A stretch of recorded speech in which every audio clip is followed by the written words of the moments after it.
फिर पलटेंगे नीतीश कुमार। कब कब नीतीश ने दिए पलटने के संकेत। नमस्कार, आप देख रहे हैं एबीपी लाइव का बिग पॉलिटिकल शो 24 का महाभारत और मैं हूं आपके साथ नैन्सी बाजपेयी। और 24 के महाभारत में हम बात करेंगे नीतीश कुमार की।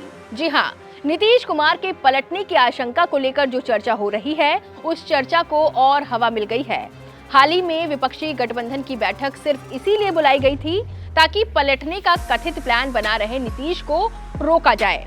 लेकिन नीतीश कुमार राजनीति के मंझे खिलाड़ी हैं और वो राजनीतिक स्थिति समझ चुके हैं, इसीलिए उन्होंने प्रस्ताव ठुकरा दिया।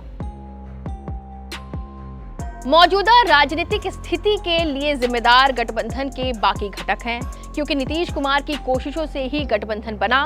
नीतीश ही वो नेता थे जिन्होंने मुहिम शुरू की, विपक्षी दलों के नेताओं से घर घर जाकर मिले, लेकिन जब सब एक हुए तो नीतीश को भाव देना कम कर दिया। पटना में 23 जून को जब पहली मीटिंग हुई तो खबर आई कि नीतीश संयोजक बन सकते हैं, लेकिन किसी ने भाव नहीं दिया। बेंगलुरु की मीटिंग में गठबंधन का नाम तय हुआ तो नीतीश की बात को तवज्जो नहीं दी गई। नीतीश ने जो नाम सुझाए उसे सिरे से खारिज कर दिया गया। नाराज होकर नीतीश मीटिंग से निकल गए थे। फिर मुंबई की मीटिंग हुई, नीतीश इसमें भी खाली हाथ रहे, जबकि पटना से लगातार आवाज आती रही कि नीतीश को संयोजक बनाओ। सूत्र बताते हैं कि मुंबई की मीटिंग के बाद नीतीश ने तय कर लिया था कि अब इस पर बात नहीं करनी है। यहाँ से नीतीश का मन बदलने लगा। उन्होंने महसूस किया कि उनको गुमराह किया जा रहा है। दिल्ली की मीटिंग में नीतीश कुमार के नाम की चर्चा भी नहीं हुई और ममता बनर्जी ने अरविंद केजरीवाल के साथ मिलकर खड़गे का नाम पीएम के लिए प्रोजेक्ट कर दिया। नीतीश इस प्लान से असहज हुए और सूत्र बताते हैं कि इस ऐलान में उन्होंने माना कि कांग्रेस की रजामंदी भी है। यहीं से बात और ज्यादा बिगड़ गई। इस मीटिंग में हिंदी और इंग्लिश का विवाद भी हुआ, जिसमें कांग्रेस नेताओं का साथ नहीं मिलने से नीतीश असहज हुए। इस मीटिंग के अगले दिन नीतीश कुमार की सांसदों के साथ मीटिंग हुई। एक सांसद ने बातों बातों में एबीपी लाइव को बताया है कि मीटिंग के दौरान माहौल टेंस था, लेकिन कुछ सीनियर सांसदों ने हल्का करने की कोशिश की। इसी दौरान बंद कमरे में कुछ सांसदों से बात हुई, जिसमें लोकसभा चुनाव के दौरान राम लहर की आशंका पर चर्चा की गई। माना गया कि चुनाव सांसदों के लिए टफ है। मुख्यमंत्री अगर प्रधानमंत्री कैंडिडेट बनते हैं तो फिर बिहारी पीएम के नाम पर माहौल बदल सकता है।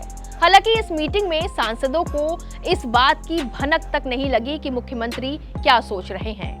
मतलब अध्यक्ष बदले जाने को लेकर किसी तरह का कोई सिग्नल ज्यादातर सांसदों को नहीं दिया गया। 29 दिसंबर को अध्यक्ष बदले जाने और फिर परिषद की मीटिंग में कांग्रेस पर अटैक के बाद पार्टी के नेताओं को लग गया कि मुख्यमंत्री किसी नई रणनीति पर विचार कर रहे हैं। लेकिन एक अन्य नेता ने एबीपी लाइव से बातचीत में बताया है कि इस तरह का सिग्नल जरूर दिया गया कि पटना में मुख्यमंत्री ने सांसदों और विधायकों से 1-to-1 जो मुलाकात की थी, उसमें ये माना गया था कि अभी की परिस्थितियां उनके फेवर में हैं। लेकिन जनवरी के बाद देश का सियासी माहौल बदल सकता है, तब मुश्किल हो सकती है। दिल्ली की मीटिंग के बाद जब नीतीश कुमार नाराज हुए तो राहुल गांधी ने फोन पर नीतीश कुमार से बात की थी। माना जा रहा है कि इस बातचीत में उन्होंने नाराजगी नहीं जाहिर की, लेकिन कुछ संकेत जरूर दिए थे। मामला तब जाकर और ज्यादा बिगड़ गया जब कांग्रेस की एक बैठक की खबर लीक हुई। ये बात मुख्यमंत्री तक पहुंची कि कांग्रेस की मीटिंग में कुछ नेताओं ने संयोजक के लिए उनका नाम आगे किया है, लेकिन कांग्रेस नेतृत्व तैयार नहीं है। सूत्र बताते हैं कि इस मीटिंग में राहुल गांधी ने शरद यादव की तारीफ की थी, लेकिन नीतीश का नाम नहीं लिया था। बाद में 2 बार जनवरी के पहले हफ्ते में वर्चुअल मीटिंग की तारीख तय हुई, फिर टली। असल में कांग्रेस नेतृत्व ने नीतीश कुमार को तब संयोजक और खड़गे को अध्यक्ष बनाने का ऑफर दिया। नीतीश इसके लिए तैयार नहीं हुए, क्योंकि वो नंबर 2 की पोजीशन नहीं चाह रहे थे, कभी भी सोचा भी नहीं था।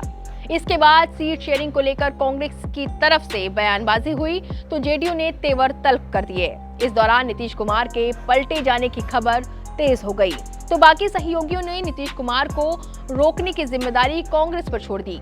फिर आज की मीटिंग की तारीख तय की गई, लेकिन नीतीश अपने रुख पर अड़ गए। आपको बता दें कि नीतीश कुमार हार्ड बार्गेनर माने जाते हैं।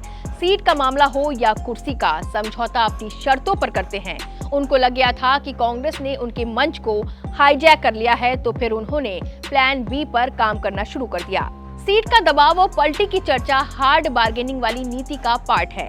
इसके जरिए वो दोनों गठबंधन पर प्रेशर क्रिएट करने में सफल हुए हैं। लेकिन यहाँ सबसे ज्यादा दिक्कत राजद के लिए है। तेजस्वी यादव को सीएम बनाने वाली फाइल फंस गई, सरकार पलटने का खतरा बढ़ गया। गठबंधन बना रहा तो जेडीयू मनचाही सीटों पर उम्मीदवार उतारेगा और राजद उन सीटों पर लड़ेगा जहां बीजेपी से उसकी लड़ाई होगी, यानी बीजेपी की सिटिंग सीट। राजद को सीधा नुकसान ये होगा कि उनके उम्मीदवारों के खिलाफ राम के नाम पर सीधा ध्रुवीकरण होगा, मतलब जीतने का संघर्ष। राजद इन चीजों को समझ रहा है। ये सब करके नीतीश कुमार प्रेशर इतना बनने देंगे कि या तो ये लोग उनकी शर्तों पर चलेंगे या फिर खुद अलग होंगे। नीतीश कुमार भी शायद इंतजार में है कि राजद खुद अलग होने की पहल करे।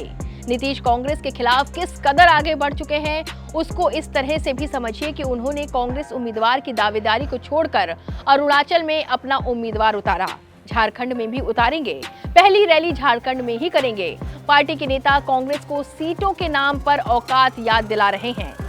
नीतीश भी मानते हैं कि बिहार में जिस वोट को गठबंधन में कांग्रेस अपना मानकर चलती है, गठबंधन में वही वोट जेडीयू का है, इसीलिए बहुत ज्यादा फर्क नहीं पड़ता। हालांकि अब देखना होगा कि नीतीश कुमार का फैसला किसके लिए फायदेमंद रहेगा और 24 के महाभारत में किसका गणित बिगाड़ देगा। 24 के महाभारत में बस इतना ही। तमाम बड़े चुनावी अपडेट्स आप देखते रहें एबीपी लाइव पर।